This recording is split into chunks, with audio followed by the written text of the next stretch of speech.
What is the role of religion in our ever-changing world? From the NewsChannel 5 network, this is Issues of Faith. Hello, everyone. Welcome to Issues of Faith. Glad you're with us today. I'm excited about our conversation. We are talking with the author of a book that has come out called, the author of the book, The Nuns, N-O-N-E-S, there it is, where they came from, who they are, and where they are. The author of this book is a political science professor at Eastern Illinois University. He's also a pastor. And he's written a fascinating article. Really, the article took excerpts from the book, and I want to try and walk us through it. But happy to have Ryan Burge with us from Eastern Illinois University right now. Thank you so much for being here. Thanks for having me, Ben. I appreciate it. All right, so the nuns. I think many people who watch this show understand what that is, but define what you're talking about when you say the nuns. Yeah, so the nuns are people who have no religious affiliation, and they really, and for the book, they fall into one of three categories. They either describe themselves as atheists, agnostics, or a third group, which is, I think, an understudied and under-discussed group, which is called the nothing in particular group. And that's actually the line on the survey. The response option says nothing in particular. So about 6% of Americans are atheists, about 6% of Americans are agnostics, but then about 21% of Americans are nothing in particular. They're actually one of, if not the largest religious group in America today is the nothing in particular group. But we sort of mash them all together and create one category called the nuns, N-O-N-E-S. And today, about 34% of Americans, about 1 in 3 Americans identifies as either atheist, agnostic, or nothing in particular. That is up from 22% in 2008. So we're seeing, almost a 50% increase in the nuns in just the last 12 years. They're the fastest growing religious group in America. The article that got me wanting to have you on, and again, I'm glad you're here, it starts out with this question. Fewer Americans of faith now identify with a specific religious affiliation, what you just described, the nuns. A pastor asks, is there a path back to the fold? How do we bring them back? And so you're also a pastor, which is fascinating. You look at all these numbers. What do you think? Is there a path back? Yeah, so, really, I wrote the book for a very selfish reason, which was I was trying to figure out how, was it my fault? Was it my fault that the church I was at was getting smaller every year? I've been part of 3 different churches as a pastor, a youth pastor, then a pastor the last 2.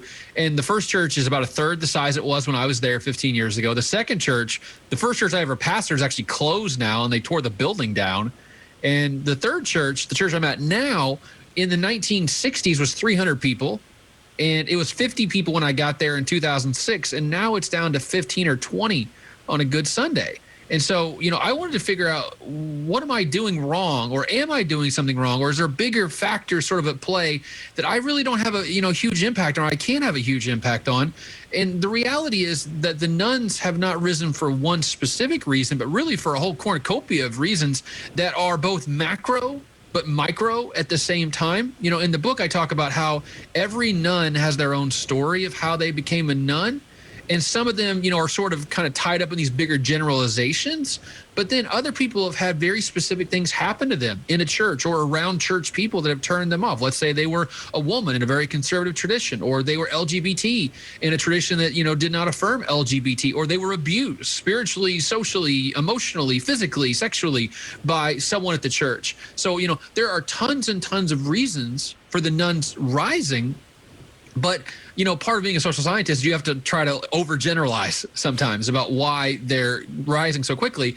And so just a couple of reasons. One is secularization, which is, Europe is a deeply secular, especially Western Europe, is a deeply secular part of the world. Even in places like France or Germany, only about 15, 20% of those people go to church with any regularity. And that's in the post-war period, they secularized rapidly. So to think that wasn't going to happen to America is really wishful thinking. So what I think happened was the wave started rising off Western Europe and slowly started coming across the ocean and then washing across American shores. We were always going to secularize. It just how long and how much. And it's gotten here now. And now, like we talked about, we're a third secular. But then there's other issues. Politics. 40% of conservatives, 40% of liberals have no religious affiliation. Only 10% of conservatives have no religious affiliation. So what we're seeing also on top of the secularization is we're seeing a polarization where a lot of people realize to be a Christian is to be a Republican, especially if you're white, but to be religiously unaffiliated is to be a Democrat. And that's really across the board. So we're seeing this sort of sorting out thing where people are figuring out they want their religious identity to align with their political identity to create a cohesive whole. So to be Christian is to be conservative Republican, to be a none is to be a Democrat or a liberal. That's so interesting, and I want to try and break that down. I mean, you talk in this book and in the article that you talk to people about why they left the church, and some will say, I thought about it for years and years and years, and some will say, well, it's because they changed the worship time by 30 minutes. You know, so you have this whole wide spectrum of why people are leaving. But I want to start with what you said, because I've thought about it a lot. Europe is more secular. We have not been secular. So compare us, compare Europe. Are we just behind Europe, or is there something different? You know, how do we learn from Europe? So, you know, there's this idea called secularization theory. Max Weber, who's one of the most famous sociologists of all time, basically said that as a country becomes more economically prosperous and gains higher levels of educational attainment, it's going to replace God with science. You know, that science answers the question of why it rains or why my brother died or, you know, why all these things happen. So Weber said this is inevitable, that every nation on earth, as it becomes more economically prosperous and educationally developed, is going to throw off the idea of God. But it is interesting, and I have had a lot of people ask me, so why is Europe so deeply secular?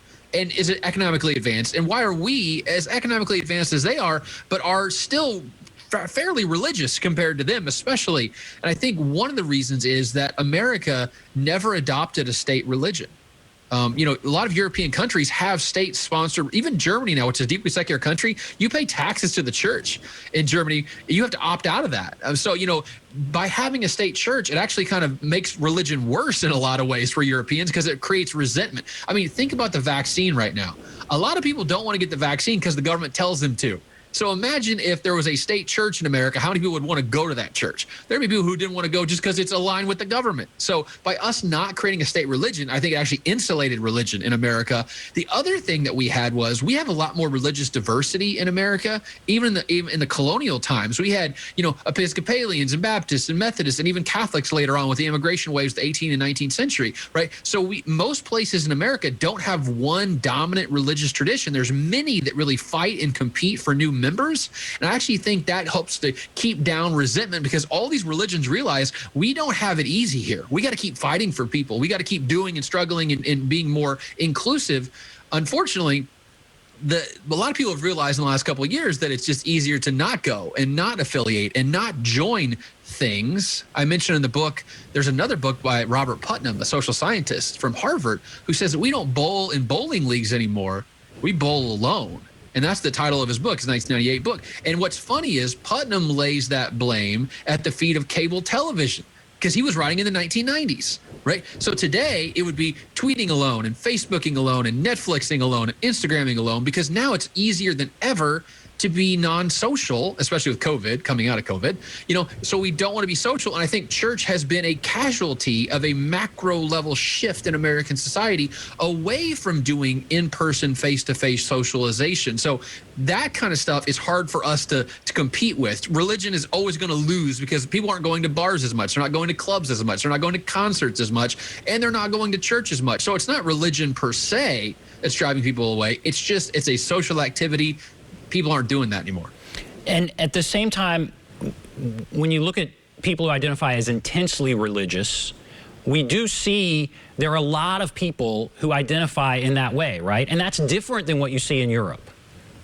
Absolutely. So really what we're seeing in America is the middle of the religious spectrum is sort of being whittled out over the last 30 years. So in the 1980s, about 55% of Americans were not born again, but we're not a nun. Okay, so kind of in the middle of the poles of religion. 55% in the 1980s. Today, it's 35% are not born again, but also not a nun. By the way, the share of Americans who are born again has actually gone up over the last 30 years. 41% of Americans said they've had a born-again experience. So, you know, the evangelical style of Christianity is actually getting more popular in America, and then the nuns, like we just talked about, are getting more popular in America. So the middle used to be most of America, and now it's a third of America, and it's shrinking by the day. So, you know, we talk about polarization. What we're seeing is religious polarization. Either you're going to have no religion at all, or you're going to be intensely religious, right? Like evangelicals and very conservative Catholics who go to mass multiple times a week. You're not going to have, we're losing the people that used to go once or twice a month, right? Who kind of believe this stuff, but were not totally committed to the whole idea. They used to be happy in the middle, and now there's no middle left. And most of them are moving to the none side and are never going because it's just easier to not go. And so if somebody said, well, I think we'll be like Europe in 20 years, 30 years, we're headed down the road of Europe. Do those intensely religious people, does that change your thought on that? So I think the reality is that at some point in the distant future, let's say 30 or 40 years, because we have to basically wait for the old religious people to die off and be replaced by younger, less religious people, we are seeing a slowing down in the disaffiliation amongst the youngest Americans. It's peaked right around 42 or 43% amongst Gen Z and millennials. And we've actually seen the number of nuns only rose about half a point between 2019 and 2020. So it does seem like there's some sort of firewall. You know, there's a plateau that's happening in the data. So I think realistically what we're going to see in America, let's say in 30 or 40 years, is 50 or 55% of Americans are religious. And that, by the way, that doesn't mean just Christian. Okay, that means Muslims and Mormons and Jews and Buddhists and Hindus and Wiccans and Jedis and all the other stuff, right? That's going to be 55% of Americans. And then there's going to be 45% of Americans who have no religious affiliation. That is still miles more religious than Europe is. I mean, Europe is 20%. You know, religious and 80% not. I think we are a stubbornly religious country in America, and I don't see any sign of the intense religion actually is getting stronger in some ways. It's not eroding like we would expect. So we're going to have a huge block of very religious people on one side and a huge block of not religious at all people on the other side in the next 30 or 40 years. And this idea also, people believe in God right now. So there's this intense religion over here, but even those who aren't maybe intensely religious, they say they believe in God. And so how do churches tap into that? Yeah, so 90% of Americans still have a belief in God. Only 5% take on an atheist worldview, and another 5% take on an agnostic worldview. So, you know, very few Americans just don't believe in a divine being. So, you know, we have what's called a civic religion in America, where like we're just generically Christian. Like the president says, "God bless America" and "God bless our troops," and even like the nuns go, "Yeah, like I'm for that." You know, like it's in some ways like we have a generic religion. I think the problem for a lot of Christians though is a lot of churches is trying to convert that generic religion into a more intense style of religion. But I do think there is plenty of, the ground is fertile. I think we're seeing a lot of people, especially in post-COVID, they're seeking out community and connection like they never have before, because they haven't had community and connection for 15, 16 months now, and they're dying to be part of something and go to an event and be part of a crowd again. And, you know, while other groups have been sort of struggling about how to do that, churches, lots of them have been open the last 6 months especially. So, you know, I think also people have been reevaluating their lives over the last 12 or 15 months. What am I doing? Why am I doing it? Could I do something different? There's actually some data now that says the labor shortage in America is actually related to a lot of people retraining and reskilling themselves, trying to go to a different career path than the one they were on, realizing how unhappy they were at their old job. So I think that happens spiritually too, right? We kind of had a moment to slow down, sit down, relax, and reflect on who we are. And a lot of people thought, you know what, I need to have a stronger connection with God, and maybe church is a way to do that. So I think churches are actually in a very interesting little crease in American history where people want to be social and they're actually thinking about their mortality, the divine, their connection with the world. And I think churches actually could potentially see a rebound in the next year or two and actually get back to pre-COVID or even above COVID levels of church attendance if they act in certain ways to drive those crowds back in. Fascinating. That's good news. And you have some other thoughts about what are some things that maybe push people away and may bring people in. We'll talk about those in a moment. We'll take a break. Be back right after this.